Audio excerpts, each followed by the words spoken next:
reaksi dari negara regional. Ada yang kaget dan bertanya, untuk apa bikin 750 batalion selama 5 tahun? Jadi saya menjawab bahwa kita mempunyai 514 kabupaten dengan 287 juta rakyat Indonesia. Kita mempunyai kekayaan alam dan kita mempunyai perbatasan dari kurang lebih 11 negara perbatasan. Kami tidak mengantisipasi mereka mau menyerang kita. Tapi apa yang saya sampaikan ini adalah kita ingin mengawal kedaulatan negara kita. Jadi kami membangun kemampuan kita ini adalah untuk mengawal ini semuanya. Akhirnya mereka bisa mengerti. Karena sejak tahun 2025 saya bersama Panglima TNI dan Kepala Staf Angkatan sudah melakukan revitalisasi daripada pertahanan negara. Kita targetkan setiap tahun 150 batalion untuk memenuhi 514 kabupaten. Insya Allah di tahun 2026 seluruh kabupaten di wilayah Jawa sudah dikawal oleh 1 batalion infanteri teritorial pembangunan. Saya ingin sedikit menyinggung apa manfaat batalion infanteri teritorial pembangunan. Ada grafiknya.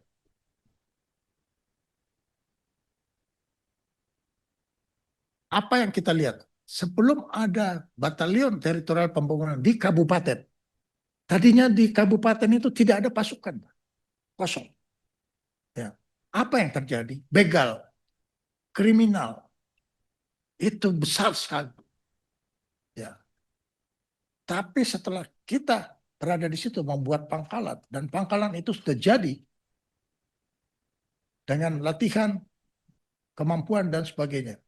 Ini begal kriminal di situ yang tadinya minus sekian persen, sekarang menjadi plus sekian persen, kriminalnya hilang. Sudah di atas 50%.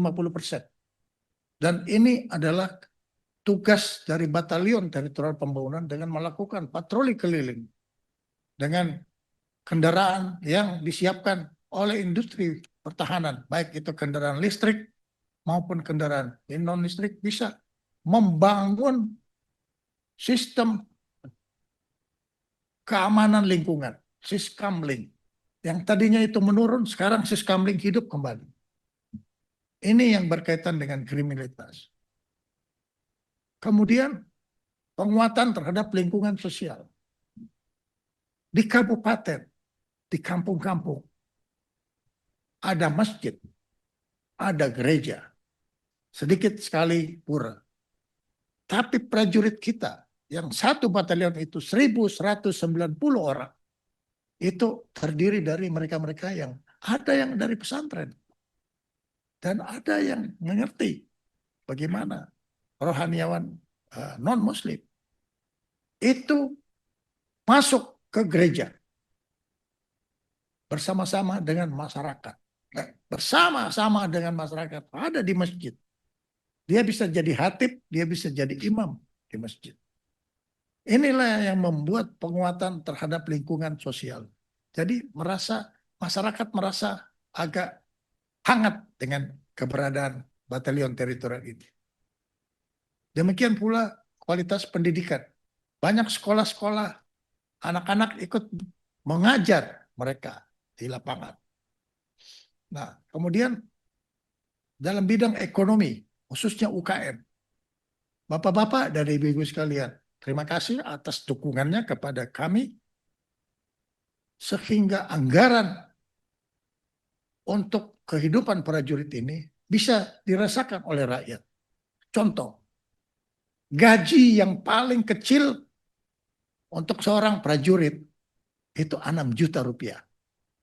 1 orang. Kalau dia 1.000 orang dalam 1 batalion, dan dia belanjakan 1 juta rupiah setiap bulan, berarti dia 1 miliar rupiah di desa dan di kecamatan tempat mereka. Itu menimbulkan UKM. Saya lihat setiap saya datang ke batalion-batalion, banyak sekali bangunan apa namanya kafe-kafe, warung-warung yang muncul. Berarti UKM ini meningkat. Ini. Nah ini yang kita tingkatkan. Itu baru 1 juta. Memang komandan batalionnya keras, tidak boleh lebih dari 2 juta setiap bulan. Jadi kalau 2 juta ya berarti 2 miliar di kampung ataupun di kecamatan itu. Itu dampaknya di ekonomi. Kemudian sekaligus dampaknya kepada akses kesehatan. Satu prajurit dia rela untuk donor darah 3 kali setahun. 3 kali setahun donor darah. Untuk mendukung orang-orang yang tidak mampu karena memerlukan darah. Kami bersama Panglima dan Kepala Staf mengambil suatu kebijakan. Kalau kita tidak kelola darah ini bisa dipakai untuk macam-macam. Bapak tahu sendiri. Sehingga kita bikin bank darah sendiri untuk penampung siapa yang ingin mengambil memerlukan darah dari rakyat yang berada di bawah. Dan tidak dipungut bayar. Darah yang dari prajurit gratis untuk kebutuhan kaum duafa. Hanya memang kita beri profilaksis setelah ambil darah, ada bantuan-bantuan supaya kembali bisa sehat kembali.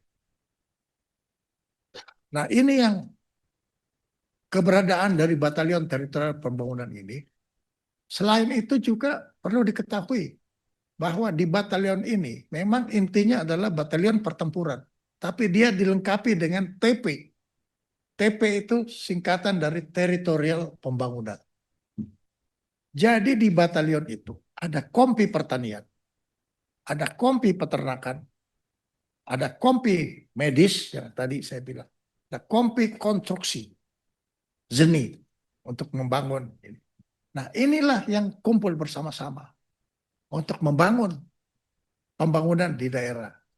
Dan kami sudah melakukan pembagian tugas bahwa untuk Angkatan Darat tugasnya adalah pertanian, jagung, dan padi. Selain palawija. Angkatan Laut adalah kedelai. Kenapa kedelai? Bapak-bapak dan ibu-ibu tahu sekalian bahwa kita mungkin 2,5 juta ton impor kedelai dari luar negeri. Padahal menurut laporan, kedelai yang kita impor dari luar negeri itu sebetulnya makanan ternak. Jadi bisa dibayangkan, bapak-bapak dan ibu-ibu sekalian, kita impor kedelai itu makanan ternaknya orang di luar. Sekarang Angkatan Laut dengan 2 kali panen, dia sudah mempunyai kualitas bibit kedelai yang tidak lagi istilah makanan ternak itu. Nah ini akan kita kejar target ini sehingga kita bisa menjadi produsen kedelai mendukung swasembada pangan ini dengan kerjasama dengan Kementerian Pertanian itu khusus untuk mencegah impor kedelai. Sedangkan